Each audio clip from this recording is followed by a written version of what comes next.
Dr. Levine, thanks for joining us. Our topic is heat stress, and we like to start off Health Connection segments with definitions. So what is the clinical definition of heat stress? Well, heat stress is a medical condition when an individual is unable to cope, or their body is unable to cope with a certain heat load. So we all, I think, are pretty familiar with the fact that our body operates in a pretty narrow range of temperature. Most people think about normal body temperature or core temperature as being 98.6 degrees Fahrenheit. And if we're at 100, we have a fever. So, right. So it is very narrow. Right. So it's very narrow, but in most circumstances, we can have very small excursions of temperature, meaning that our body temperature can go up to 100 or 100.4 degrees Fahrenheit for a slightly extended period of time, and we'll be okay. But sometimes if we have body heat accumulation that causes our core temperature to go up beyond that, it can cause problems for an individual, a more serious medical condition. Why is heat stress a particular hazard to workers? Well, the reason for that is really twofold. First of all, it has to do with factors external to the worker, meaning the work environment that they are actually performing their work in. Sometimes that can be outside, it can be in the heat of the day if it's during the summer. So those are just a couple of examples. But then there are also some intrinsic factors, meaning those things that are more unique to the person themselves that may cause their body core temperature to go up, that are separate from the external factors in the work environment. So the bottom line is if you're working very exertionally, if you have high exertion in your work, if you're working in a hot environment and you have some other predisposing risk factors, it can cause your body temperature to go up and cause you to be at risk. Are there different types of heat stress, and if so, what are they? Well, heat stress is really what we refer to as a continuum of illness. So, and people hear about it by different names. So perhaps a more modest form of heat stress is something we call prickly heat, which is a little bit of a rash that individuals may get by working outdoors where skin surfaces are rubbing together, a little bit of blistering of the skin. Or a person may have what's called heat cramps, where because they've lost some electrolytes or chemicals in their body due to sweating and so forth, they may have muscle cramps associated with the heat. But there are more extreme forms of the illness, like heat exhaustion, or even the most severe form of the illness, which is heat stroke, where the body temperature may go up to 105, 106 degrees Fahrenheit, and that can be very dangerous and actually can result in death. With respect to dealing with this continuum, what symptoms should we look for as we start moving into the hot part of the year and we start dealing with heat? Sure. Well, again, if you think about the continuum of illness that can be associated with heat exposure, it may be a symptom or a sign so simple as just a rash.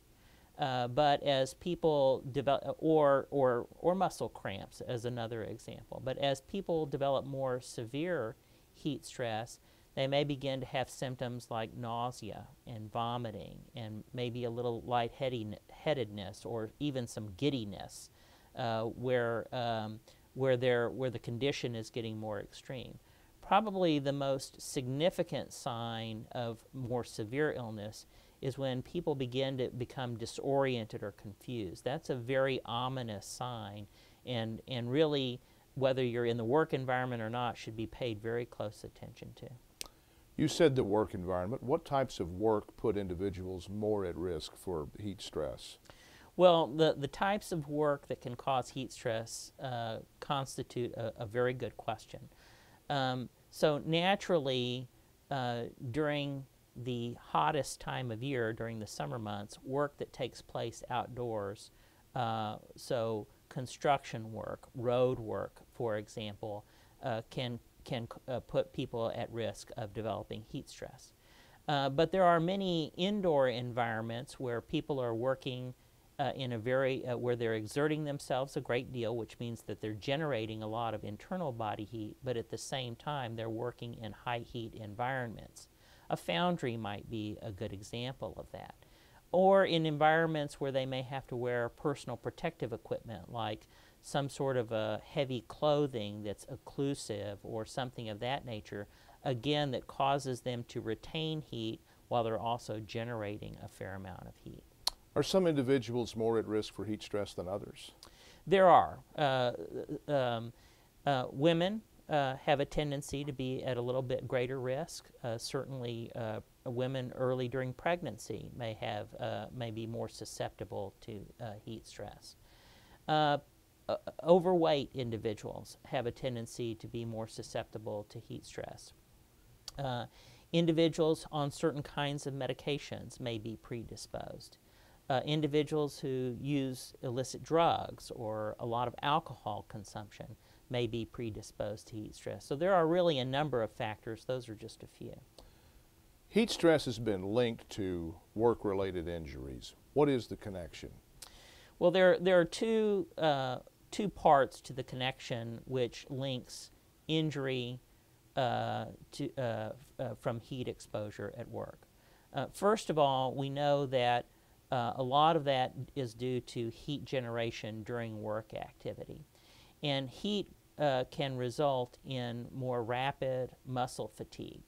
So a person can injure a muscle or have a muscular-related injury because heat predisposes them to have such an injury. But in addition to that, because of some of the symptoms that they have, like fatigue, not just muscle fatigue, but overall fatigue, as well as disorientation, they can be inattentive, they can lose their balance, all the sorts of things that can result in an accident or injury. Is it true you can acclimate your body to heat, and if so, how? It is possible to acclimate to heat. We call it acclimatization. And really what that is just a paced approach to doing activity in a high heat environment. So let's say, for instance, that someone is new to a job in an outdoor setting on a construction crew during the middle of the summer. Before starting full force in that job where they're doing heavy exertion, they may try to acclimate to that, where on the first day they only perform that activity for a certain percentage of time, let's say 20%, and then gradually with time over the next few days increase their workload in order to become acclimated.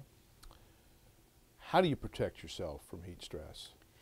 Well, one of the things that we have discussed already is heat acclimation or acclimatization is a very important approach. It's not foolproof, and people should also recognize that heat acclimation is not permanent. So if you leave doing a particular activity for an extended period of time, let's say several days to weeks, you have to reacclimate to that level of heat stress. But there are many other ways. So drinking, even when you're not thirsty, in anticipation of doing a certain workload can be very important, because our thirst mechanisms lag behind our loss of fluids or dehydration. Another approach is to rest periodically in the shade, to wear head coverings, for example, or to select clothing, let's say, that reflects heat or reflects light, like white-colored clothing, and clothing that readily breathes, so that our sweat mechanism can actually work more readily to dissipate the heat from our bodies.